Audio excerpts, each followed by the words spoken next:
আলাইকুম। বাংলাদেশের চা শিল্প নিয়ে আজকে আলোচনা করব। চা হলো একটি চীনা শব্দ। বাংলাদেশের চা বোর্ড অবস্থিত চট্টগ্রামে। বাংলাদেশের প্রথম চা নিলাম কেন্দ্র আগ্রাবাদ চট্টগ্রামে অবস্থিত, যা প্রতিষ্ঠিত হয়েছে 1949 সালে।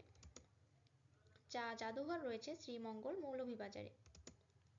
চা গবেষণা ইনস্টিটিউটও রয়েছে শ্রীমঙ্গল মৌলভীবাজারে এবং শ্রীমঙ্গল মৌলভীবাজারকে চায়ের রাজধানীও বলা হয়ে থাকে। দেশের প্রথম অর্গানিক চা বাগান পঞ্চগড়, যা 2000 সালে প্রতিষ্ঠিত হয়। বাংলাদেশের মোট নিবন্ধন চা বাগান সংখ্যা 170টি। সর্বশেষ নিবন্ধিত চা বাগান হলো পঞ্চগড় টি কোম্পানি লিমিটেড। সবচেয়ে বেশি চা বাগান রয়েছে মৌলভীবাজারে, যা সংখ্যায় প্রায় 90টি। প্রথম চা চাষ করা হয় চট্টগ্রাম ক্লাব এলাকায় 1840 সালে। প্রথম বাণিজ্যিক চা বাগান হলো মালিনীছড়া, সিলেটে।